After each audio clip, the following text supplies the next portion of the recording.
যে আল্লাহ তাআলাই যে আমাকে কি করেছেন, বাঁচিয়েছেন। তো আল্লাহ তাআলা পুরস্কার হিসেবে বলতেছেন যে অবশ্যই আমি আল্লাহ তোমাদের উপর কি করে দিব, নিয়ামত পূর্ণ করে দিব, অর্থাৎ তোমাদের যা যা দরকার সব কিছুর ব্যবস্থাপনা আমি আল্লাহ করব। এবং ওয়ালা আল্লাকুম তাহতাদুন, আরো একটা সুসংবাদ হচ্ছে যে তোমরা সঠিক পথ পেয়ে যাবে, সঠিক পথ পেয়ে যাবে। দেখেন দুনিয়াতে একজন মানুষ লম্বা সময় চাকরি করতেছে, সে ব্যবসা বাণিজ্য করতেছে, কিন্তু শেষে যদি একটা বড় লস খেয়ে সে সব হারিয়ে ফেলে, তাহলে তার এই 20 বছরের শ্রম পুরোটাই বিফলে চলে যায়।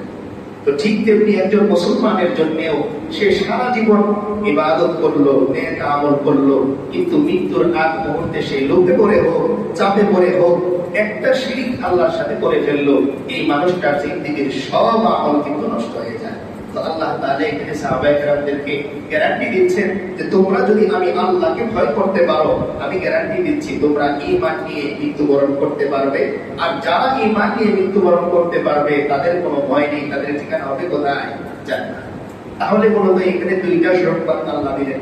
এক নাম্বার সুসংবাদ হচ্ছে যে দুনিয়ার যত ধরনের প্রয়োজন তোমাদের আছে আমি আল্লাহ পূরণ করব। দুই নাম্বারে আখিরাতের যত প্রয়োজন আছে এগুলো আমি আল্লাহ পূরণ করব।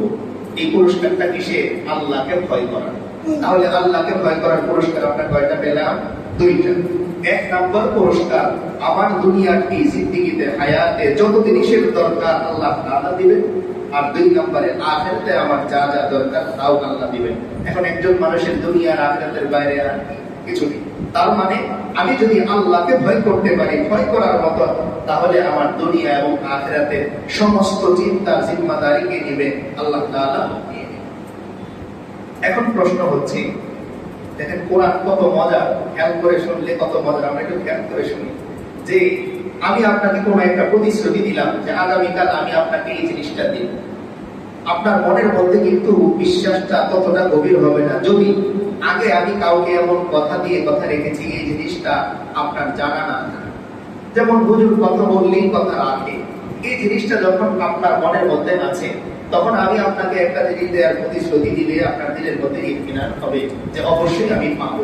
কিন্তু যেই মানুষটাকে আমি কোনোদিন চিনি না, যার ব্যাপারে আমি কোনোদিন জানি না, এই মানুষটা হঠাৎ করে এসে আমাকে বলতেছে যে আগামীকাল আপনাকে 5 লক্ষ টাকা দেওয়া হবে, আমার মনের মধ্যে সাময়িক আনন্দ আসলেও রাত্রে ঘুমাতে গেলে ঠিকই মনে আসবে যে লোকটাকে আমি চিনি না, তার সাথে কোনো লেনদেন নেই, এই মানুষটা আমাকে কেন 5 লাখ টাকা দিবে বা দেওয়ার গ্যারান্টিটাই নেই।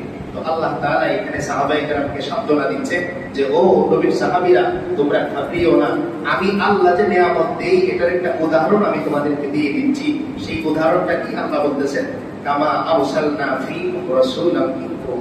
ও সাহাবীরা একটু খেয়াল করে দেখো, তোমাদের সামনে দাঁড়িয়ে থাকা আমার নবী মুহাম্মদ সে তোমাদের মতোই একজন মানুষ। এখন এটা নিয়ামত কিভাবে? প্রশ্ন। আল্লাহ তাআলা এই আয়াত থেকে বোঝাতে চাচ্ছেন যে আমি আল্লাহ যদি মানুষকে নবী না বানিয়ে একজন ফেরেশতাকে নবী বানাতাম, তাহলে পরিস্থিতিটা কি দাঁড়াতো? ফেরেশতা খায় না, তাই তার সামনে সাহাবীরা খানা খেতে বসলেই তার মন খারাপ হইবে। তাদের পিছনে আমি মেহনত করি, আমি খাবার খাই না, ওরা খাবার খায়। কিন্তু বাস্তবতা হচ্ছে ফেরেশতাদের খাবারের প্রয়োজন নেই, কিন্তু সাধারণ মানুষের তো খাবারের প্রয়োজন আছে। তাই এইখানে যে আর মিলতো না, নবীর আদর্শ আর সাহাবীর আদর্শ মিলতো না। ফেরেশতা কোন ধরনের জরুরত নেই, ইস্তিনজার প্রয়োজন নেই। যখনই তার সামনে সাহাবী অনুমতি চাইতেন যে আমার একটু ইস্তিনজায় যাওয়া লাগবে, উনি বিরক্ত হতেন, আমি তো ইস্তিনজা করি না, তোমার কেন ইস্তিনজায় যাওয়া লাগবে? কিন্তু না, আল্লাহ বলতেছে ও সাহাবীরা দেখো আমি আল্লাহ কত বড় মেহেরবান যে আমি চাইলে একজন ফেরেশতাকে তোমাদের জন্য নবী বানিয়ে পাঠাতে পারতাম, আমি চাইলে একজন নূর দিয়ে তৈরি করা ডিরেক্ট আমার নূরটাকে আমি পাঠাতে পারতাম, কিন্তু তুমি তার সাথে তার মিলিয়ে চলতে পারতে। এই জন্য আল্লাহ তাআলা 16 নম্বর পারার মধ্যে বলে সূরা কাহফের শেষ আয়াত, কুল ইন্নামা আনা বাশারুম মিসলুকুম ইউহা ইলাইয়া আন্নামা ইলাহুকুম ইলাহু ওয়াহিদ। আল্লাহ রাসূল সাল্লাল্লাহু আলাইহি ওয়াসাল্লাম একদিন বলতেছেন, আল্লাহ তাকে বলাচ্ছেন ও নবী আপনি বলেন ইন্নামা আনা বাশারুম মিসলুকুম, ও আমার সাহাবীরা আমি তোমাদের মতোই মানুষ, আমি তোমাদের মতোই মানুষ। বাকি এখানে একটা কথা আমাদের জানা থাকা লাগবে, আমাদের মতো মানুষ বলতে আমাদের মতো পচাকান্তা মানুষ। এটা কেমন মানুষ? এই কবিতাটা হাসান বিন সাবিত রাদিয়াল্লাহু তাআলা আনহু কবিতার মধ্যে বলেন যে আমরা আগেও এই কবিতাটা শুনেছি, তারপর স্মৃতিচারণ করতেছি কবিতাটা যে ইন্নাকা খুলিকতা মুবাররাআম মিন কুল্লি আইবি কাআন্নাকা খুলিকতা কামা তাশা, যে ও নবী আপনি কেমন ভাবে সৃজন হয়েছেন, সৃষ্টি হয়েছেন, যে আপনি পৃথিবীর যাবতীয় সমস্ত দোষ ত্রুটি থেকে মুক্ত হয়ে কেমন যেন খোদাই সিফাত নিয়ে আপনি নবী সৃষ্টি হয়েছে, যে কোনো ধরনের দোষ আইব আপনার মধ্যে নেই। শেষে তিনি কি চমৎকার বলতেছেন, কাআন্নাকা খুলিকতা কামা তাশা। আর কোন ইতিহাসবিদ বলেছেন কামা ইয়াশা। তাশা আর ইয়াশার পার্থক্য অনুবাদের মধ্যে আমরা বুঝবো যে কেউ কেউ বলতেছেন যে আপনি কেমন সৃষ্টি হয়েছেন, আপনি আল্লাহর কাছে যেমন ভাবে সৃষ্টি হওয়ার আবদার করেছেন। অর্থাৎ শিল্পীর কাছে যদি ওই শিল্পের চিত্রটা, সে যে দৃশ্যটা আঁকতেছে, এই দৃশ্যটা যদি কথা বলতে পারতো, সে যেইভাবে শিল্পীকে বলতো যে আমার এই জিনিসটার দাগ দিবেন নিখুঁত ভাবে, এইখানে এটা দিবেন ওটা দিবেন, বলতে পারলে শিল্পী যদি ওই ছবিটা আঁকতো কেমন চমৎকার হইতো। এটা হচ্ছে প্রথম অনুবাদ। আর 2 নাম্বার হচ্ছে যে পৃথিবীর সব মানুষকে আল্লাহ তাআলা বানিয়েছেন কুদরতি হাত দিয়ে, কোন ফায়াকুন বলে, কোন বলেছেন তো হয়ে গেছে। আর আল্লাহ তাআলা আপনাকে বানিয়েছেন প্রেম দিয়ে, কি দিয়ে? প্রেম দিয়ে, ভালোবাসা দিয়ে।